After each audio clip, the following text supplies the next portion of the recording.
desde ahí. Y no es solamente esa tarea de la obligación, de la condición o de la disciplina en que lo tienes que hacer, no, sino la satisfacción que se tiene el llevar a cabo una actividad que Claro. tú estás considerando como prioritaria. A lo mejor para el papá, para la mamá no lo es tan prioritario, pero para el niño sí. Y entonces eso es la educación tan valiosa que se da desde el hogar, en donde podamos estar haciéndole ese hábito, Claro. costumbre, de no caer en la procrastinación. Claro. Lo repito la palabra porque creo que no es muy común. No Nada dejes común. para mañana lo que puedes hacer hoy. Ajá. Pero ese síndrome y ese término ya científico de la procrastinación, no motivarla, porque el llevarnos a ello, podríamos caer o podría caerse en alguna adicción. Claro, y como ya lo mencionaba hace un momento la profesora, bueno, nos hablaba del factor de la ansiedad, ¿no? ¿Cómo la podemos identificar? ¿Cómo sabemos cuáles son las causas que me dicen soy ansioso? ¿Cómo lo puedo identificar?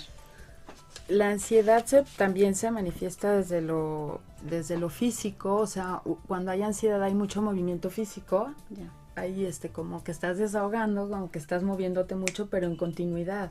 ya. Sí, no hay como que ese espacio de tranquilidad o de estar en armonía y con el contexto, porque a veces tú estás en otro ritmo diferente al ritmo del contexto y no puedes poner una cosa en donde estás equilibrado con lo demás, ¿no? Desde lo intelectual estás todo el tiempo pensando en lo que sigue, es decir, abordas una tarea y estás preguntando en qué tiempo termina. Claro. Sí, pasa mucho con los niños, estás empezando y con los jóvenes y nos vamos a tardar mucho, nos falta mucho, ¿en cuál voy? ¿Cuánto me falta? Esa es ansiedad, absoluta. Y otra es no estar viviendo el momento presente. ¿Qué quiere decir? Estoy en este evento, pero ya quiero estar en lo que sigue. Tiene mucho que ver con el contexto de repente de la tele, que vienen comerciales y entonces le cambio y es a lo que sigue, pero ahí tengo el control. Claro. En la vida real quisiéramos en Sí, el banco tener el clic también y pasar a lo que Cambiarle. sigue, ¿cierto? Ajá. Así es. Y hay cierto estado de ansiedad que, como comentábamos, Francisco, puede ser ansiedad ante algunos eventos en particular. Entonces, bueno, pues es más fácil la solución. Cuando es un estado de ansiedad o un trastorno de ansiedad generalizada, y estamos hablando de un problema más complejo. Claro. ¿Sí? Sí, porque el entorno influye también en todo ello. El entorno influye en todo ello. Claro, Es y algo con más esto, delicado. bueno, hablábamos de las cuestiones escolares también, ¿no? Incluso de alguna parte se conoce la procrastinación como el síndrome del estudiante, en el que, bueno, dicen, por el hecho de que muchos estudiantes entregan para después sus trabajos, ¿no?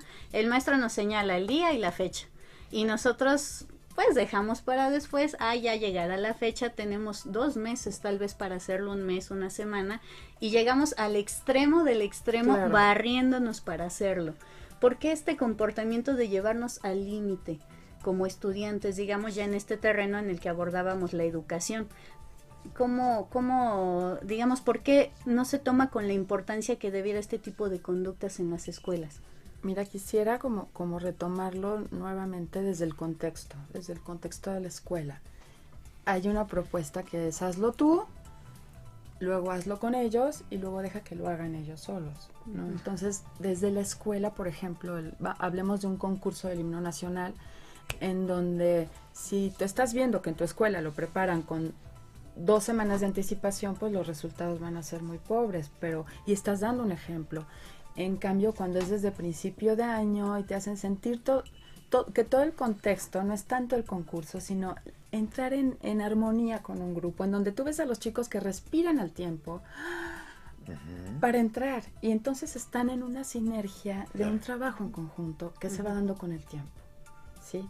Y ahí estás dando un mensaje de anticipación, de prevención y de un disfrute ante el evento. Aunque también implica, digamos, la formación del profesor, ¿no? Porque muchas veces nos dicen los profesores, no les puedo enseñar a todos por igual porque los ritmos son diferentes. Con esta sinergia, bueno, se empieza a trabajar, digamos, un motor para poder encaminarlo. Pero entonces los profesores, ¿cómo podrían encaminarse hacia ello para poder realizarlo o involucrarnos a todos como estudiantes? Mira, Liliana, yo siento que esto es desde 2 puntos, desde la dirección. O sea, te estoy hablando de un directivo de empresa, de un directivo de escuela, de un padre de familia que lleva, o una madre de familia que lleva la dirección. Desde la dirección el trabajo es para adentro. ¿Cómo yo estoy abordando? ¿Cómo estoy priorizando? lo que hago y lo que pospongo, ¿sí? Y cómo lo contextualizo con las gentes a las que estoy dirigiendo. No en una postura de autoridad o de mandato, sino de hagámoslo juntos porque vamos para acá en estos tiempos, ¿sí? Entonces haces que todos los que participan están involucrados en tus tiempos, en la actividad, en el objetivo y en el para qué, cuándo y cómo.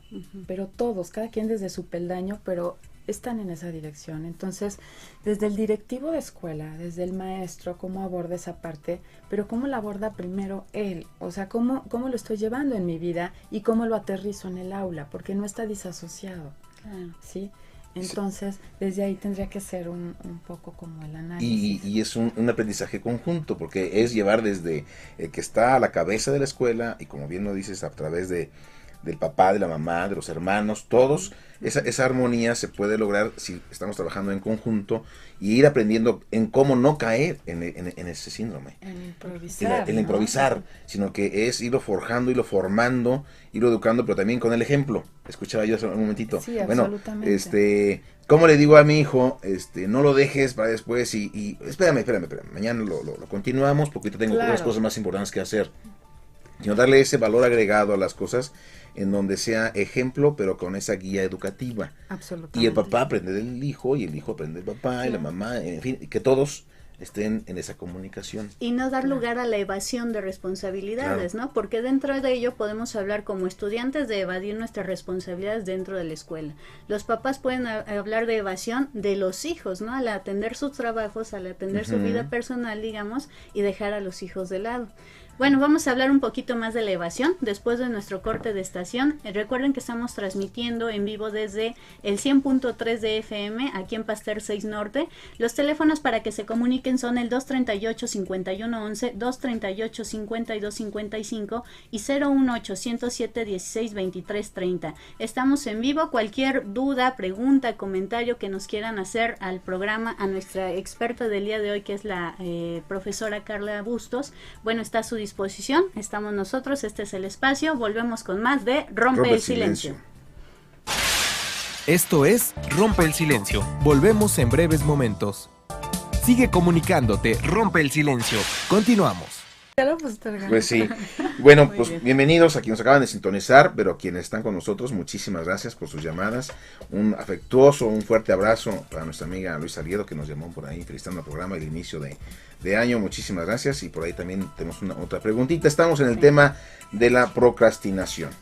La procrastinación es una evasión al esfuerzo físico, mental o emocional. ¿Hasta dónde lo tienen ustedes? Y ustedes, jóvenes, papás, directivos, maestros, quienes nos están sintonizando y nos están escuchando, la procrastinación, ¿cómo la perciben ustedes? ¿Saben lo que significa? ¿Saben lo que es? ¿Se puede convertir en una adicción? Pues díganlo cómo va, cómo lo sientan. Llámenos, por favor, 278-5111. 238-5255, 01800-716-2330. Estamos transmitiendo completamente en vivo hoy sábado 2 de enero del 2010, nuevo año.